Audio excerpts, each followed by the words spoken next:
Bismillahirrahmanirrahim. Assalamualaikum warahmatullahi wabarakatuh. Innal hamdalillah nahmaduhu wa nasta'inuhu wa nastaghfiruh wa na'udzu billahi min shururi anfusina wa min sayyiati a'malina. May yahdihillahu fala mudilla lahu wa may yudlil fala hadiya lahu. Asyhadu an la ilaha illallah wahdahu la syarika lahu wa asyhadu anna Muhammadan 'abduhu wa rasuluh. La nabiyya wa la rasula ba'da. Allahumma salli wa sallim wa barik ala nabiyyina Muhammadin wa ala alihi wa ashabihi wa man tabi'ahum bi ihsanin ila yaumiddin. Qala Allah ta'ala fi kitabihil karim, a'udzu billahi minasyaitonir rajim. Laqad kana lakum fi rasulillahi uswatun hasanatun liman kana yarjullaha wal yawmal akhir wa dzakarallaha katsira. Amma ba'd, Allahumma anfa'na bima 'allamtana wa 'allimna ma yanfa'una wa zidna ilman nafi'a. Allahumma ati nufusana taqwaha wa zakkiha anta khairu man zakkaha anta waliyuha wa maulaha. Allahumma arinal haqqa haqqan warzuqna ittiba'ah wa arinal batila batilan warzuqna ijtinaba birahmatika ya arhamar rahimin. Para ayah, jamaah sekalian yang dimuliakan Allah Subhanahu wa taala, alhamdulillah bersyukur kehadirat Allah Subhanahu wa taala di malam hari ini, malam perdana bagi kita semuanya berkumpul di sini mengkaji sirah nabawiyah di Kutab Al-Fatih Yogyakarta. Tentu kalimat yang pertama dan yang paling utama adalah alhamdulillahirabbil alamin, syukur yang banyak, syukur yang berlipat-lipat kita panjatkan kehadirat Allah Subhanahu wa taala karena kita bisa memulai kajian yang insya Allah akan rutin setiap 2 pekan sekali, bergantian dengan kajian Ustadz Jauhar ya, bersama Ustadz Jauhar. Mudah-mudahan Allah Subhanahu wa taala mudahkan kita semuanya untuk mendapatkan apa yang nanti kita akan sampaikan, dan mudah-mudahan Allah Subhanahu wa taala mampukan kita untuk menyelesaikan, karena insya Allah di kajian sirah ini akan membahas kitab yang juga dipelajari oleh anak-anak kita nanti di Kutab Qonuni 3 dan 4, yaitu kitab Al-Urjuzah Al-Mi'iyah. Jadi kitab sirah yang ringkas saja. Namun demikian nanti insya Allah hal-hal yang mungkin tidak disampaikan oleh beliau dalam Urjuzah, insya Allah nanti akan kita sampaikan gitu. Dan Urjuzah itu ada sekitar 100 bait. Memang 100 bait, namanya Al-Urjuzah Al-Mi'iyah. Ada 100 bait. Mudah-mudahan setiap satu pertemuan bisa 2 bait. Artinya kita membutuhkan 50 kali pertemuan. Kalau 3 bait berarti lebih sedikit lagi. Kalau bisa 10 bait berarti tinggal 10 pertemuan gitu ya. Karena ringkas ya. Di kita insyaallah akan membahas kitab Al-Urjuzah Al-Mi'iyah fi dzikri hali asyrafil bariyah yang dikarang oleh Ibnu Abil Izzi Al-Hanafi rahimallahu taala rahmatan wasi'ah. Salawat dan salam mudah-mudahan tercurah kepada Nabi kita Muhammad sallallahu alaihi wasallam, dan juga mudah-mudahan tercurah kepada keluarga beliau, sahabat-sahabat beliau, dan orang-orang yang mengikuti jalan beliau. Dan mudah-mudahan kita semua yang hadir di sini dijadikan oleh Allah Subhanahu wa taala sebagai pengikut beliau dan berhak mendapatkan syafaatul uzma dari beliau Muhammad sallallahu alaihi wasallam. Jemaah sekalian yang dimuliakan Allah Subhanahu wa taala, sebelum kita masuk ke kitab yang penuh dengan faedah ini, terlebih kita mungkin murajaah kenapa kita harus belajar sirah nabawiyah ya. Dan itu sering antum semuanya, kita semuanya dengar dari guru-guru kita, dari Kiai Budi dan juga para asatidz yang lainnya. Ini sebagai murajaah saja. Yang pertama karena Nabi SAW adalah merupakan sosok manusia terbaik yang sangat patut dijadikan sebagai teladan bagi kehidupan kita semuanya.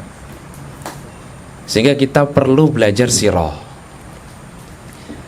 Dan itu dijelaskan langsung di dalam Al-Quran. Allah Subhanahu wa ta'ala berfirman, laqad kana lakum fi rasulillahi uswatun hasanah liman kana yarjullaha wal yawmal akhir wa dzakarallaha katsira.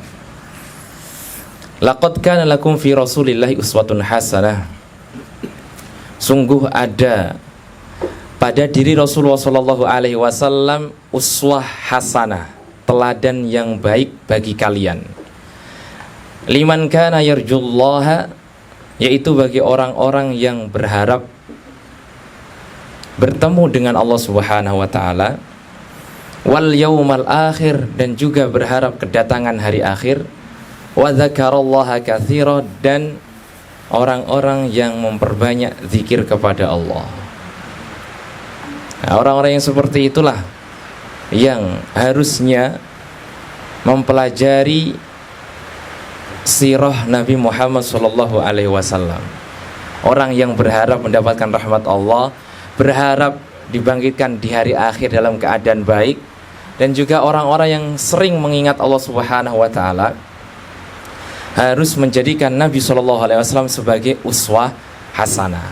Dari mana menjadikan uswah hasanah? Salah satunya mempelajari sirah Nabi Muhammad SAW. Dengan mempelajari beliau dari mulai lahir nanti sampai wafat, kita akan tahu sebagai betapa besarnya memang uswah atau teladan yang diberikan oleh beliau kepada kita dalam mengarungi kehidupan ini. Itu yang pertama. Jadi mengenal Nabi sebagai teladan terbaik. Kemudian dengan belajar sirah akan memberikan solusi yang sangat banyak kepada kita semuanya. Karena Al-Quran itu sepertiganya adalah kisah, Pak. Para ulama ahli Quran menyampaikan bahwa Quran itu sepertiganya kisah.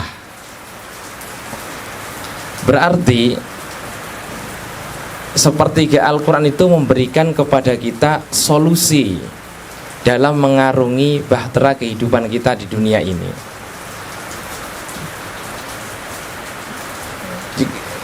Artinya berarti kisah yang dialami Nabi Shallallahu Alaihi Wasallam juga memberikan solusi kepada kita semuanya. Contoh misal, di awal fase dakwah beliau jahriyah yang terang-terangan, setelah melewati fase sirriyah secara diam-diam, beliau mengalami gangguan, mengalami intimidasi dari orang-orang Quraisy secara fisik. Awalnya intimidasinya tidak secara fisik. Kalaupun secara fisik itu tidak begitu besar. Setelah dakwah jahriyah, Nabi SAW mendapatkan gangguan fisik. Sehingga bukan hanya Nabi, tapi juga para sahabatnya. Akhirnya Nabi pun memutuskan untuk hijrah meninggalkan negeri Mekah karena sudah berat.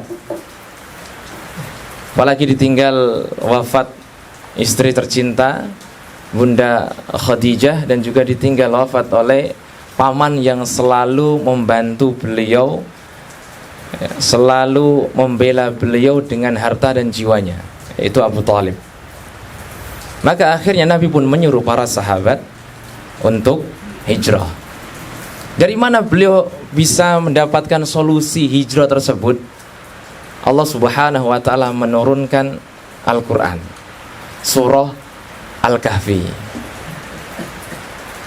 Al-Kahfi itu kisahnya kan salah satunya adalah tentang hijrahnya siapa, Pak? Hijrahnya para pemuda meninggalkan tempat yang tidak memungkinkan bagi mereka menyembah Allah dengan tenang dan nyaman. Dan akhirnya mereka pun meninggalkan tempat tersebut dan itu diambil oleh Nabi SAW sebagai sebuah solusi dari intimidasi orang-orang kafir Quraisy. Maka Nabi pun menyuruh kepada para sahabatnya untuk hijrahlah kalian ke negeri Habasyah, fa inna fiha malikan la yudlamu indahu ahad. Hijrahlah kalian ke negeri Habasyah, karena di negeri Habasyah itu ada raja yang tidak mendolimi orang di dalamnya. Masya Allah. Jadi Abroha siapa? Najasyi itu seorang raja yang menganut agama Nasrani, tapi dia tidak pernah mendolimi seorang. Itu Najasyi. Jadi menganut agama Nasrani tapi agama yang benar begitu. Itu Najasyi ya. Sehingga Nabi SAW faham Najasyi itu tidak pernah mendolimi seorang pun yang kesana.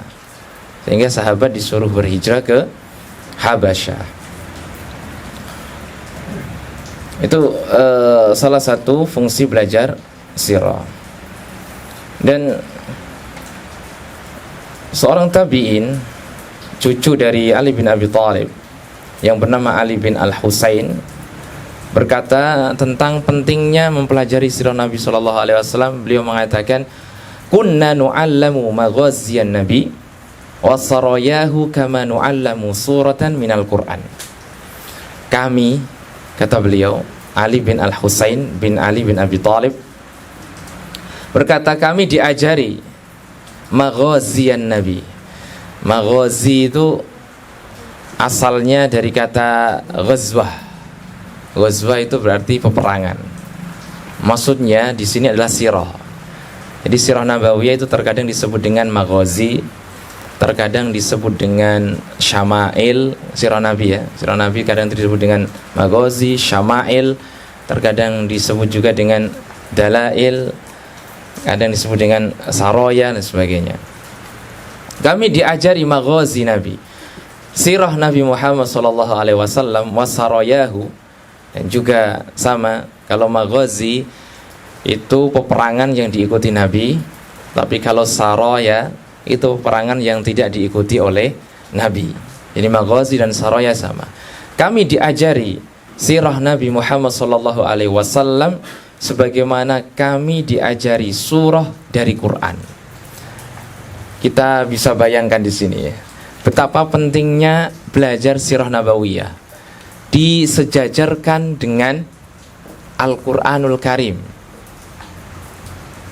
Para sahabat dulu, para tabi'in diajari Al-Fatihah sedemikian rupa gitu kan. Sebagaimana hari ini kita belajar Al-Fatihah, hari ini kita belajar surat-surat dari Al-Quran.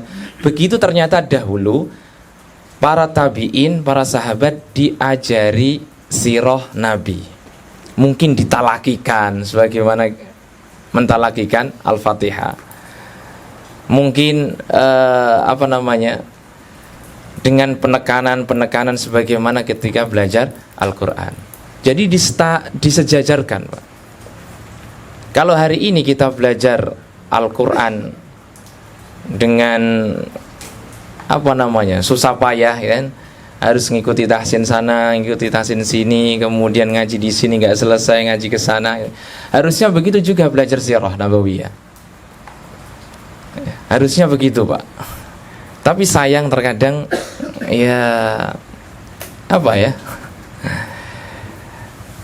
belajar sirah tidak seperti belajar Al-Quran. Padahal dahulu begitulah sirah disejarkan dengan Al-Quran. Sama halnya yang disampaikan juga oleh Sulaiman, cucunya Sa'ad bin Abi Waqqas.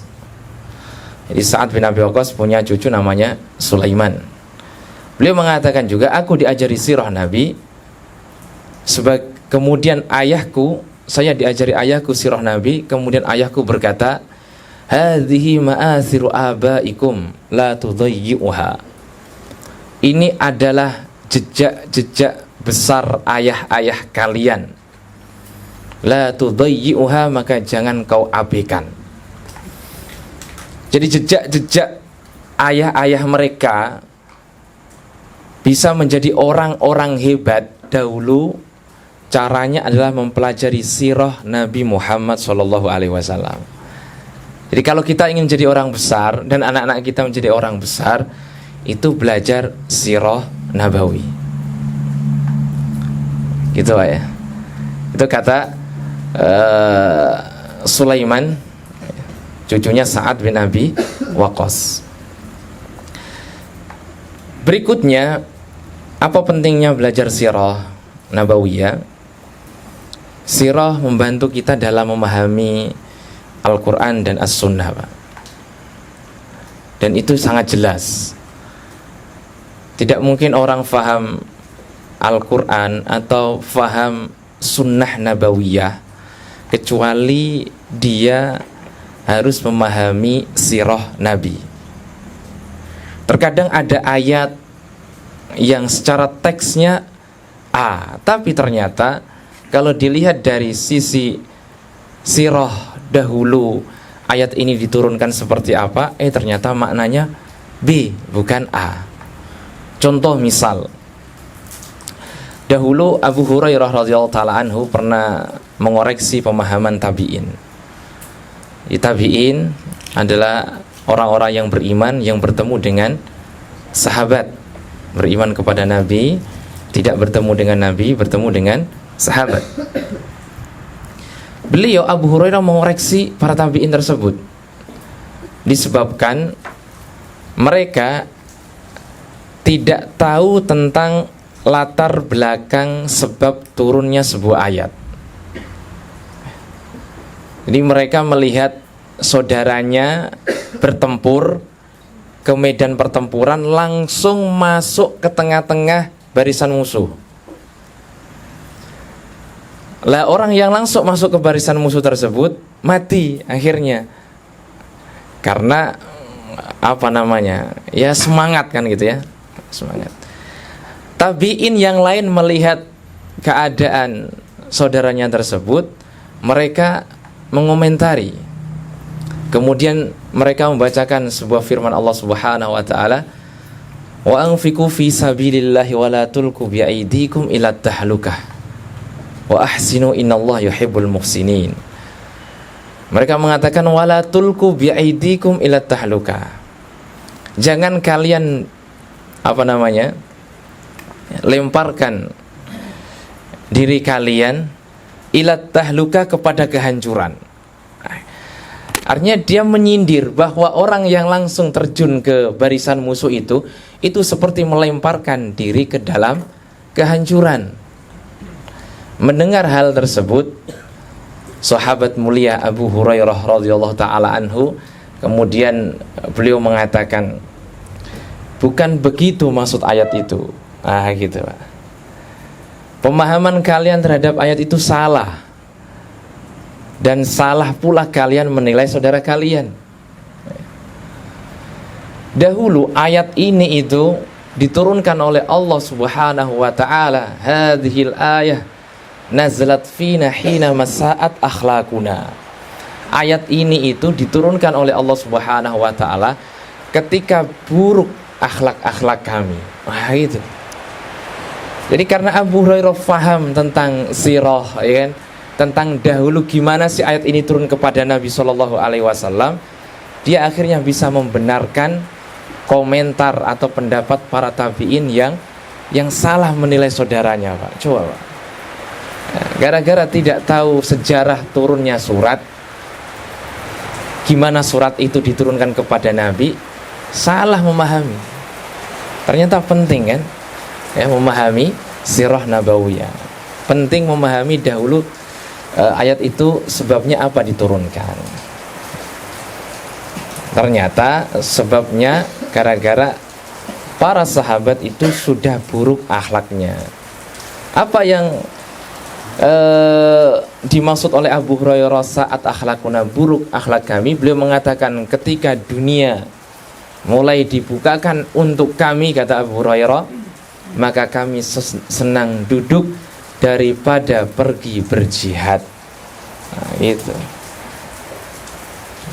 Jadi karena dunia mulai dibuka, para sahabat lebih senang untuk diam di rumah, menikmati harta, menikmati dunia, daripada pergi berjihad.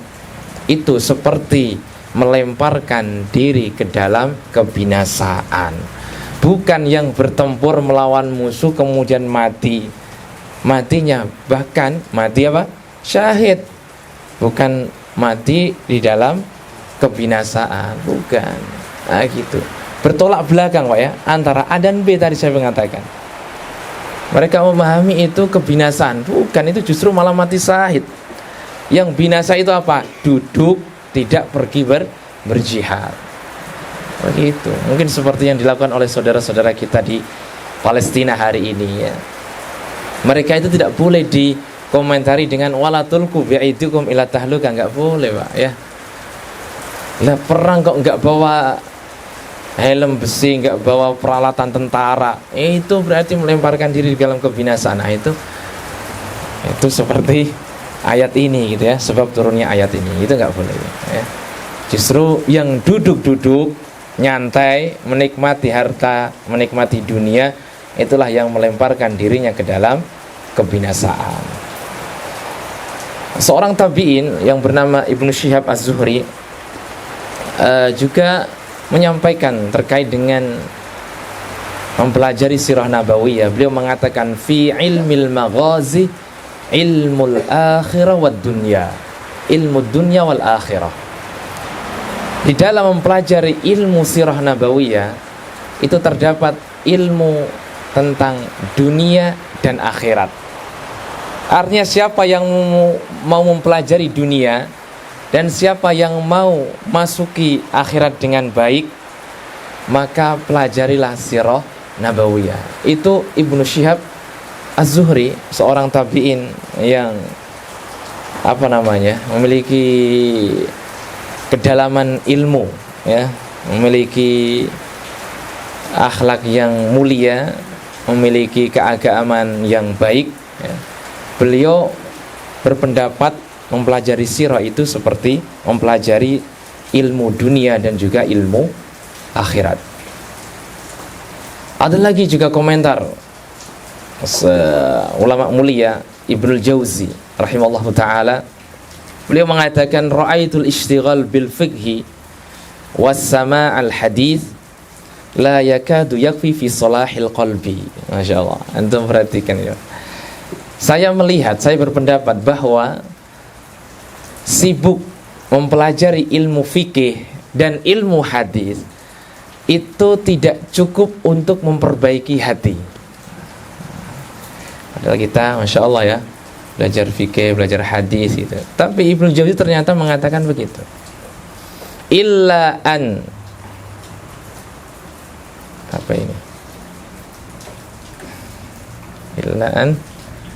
illa an yumazzija birraqa'iq wan nadhar fi siratis salafis salihin.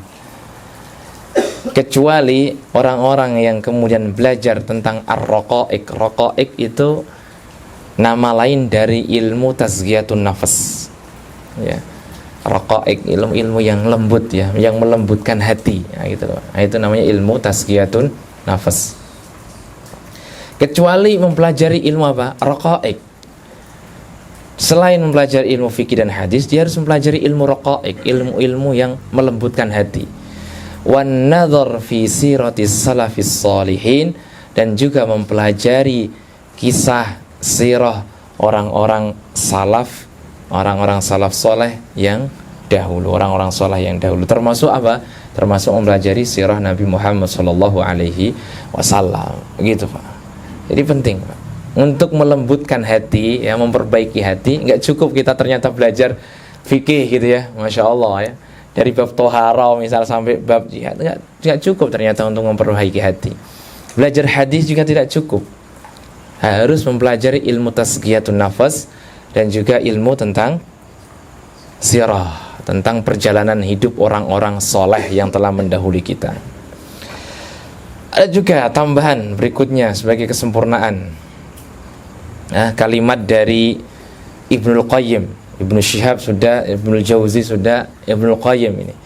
Ibnu Qayyim, Pak, dalam kitab beliau yang beliau beri judul namanya Zadul Ma'ad, ketika berbicara tentang sirah nabawiyah, beliau mengatakan setelah menyanjung tentang pentingnya belajar sirah ya, atau faedah-faedahnya, setelah beliau menyampaikan tentang faedah-faedahnya, beliau mengatakan wa min hahuna, dari sini ya, ta'allumud diraril ibad fawqa kulli daruratin ila ma'rifatir rasuli ma waja'a bihi.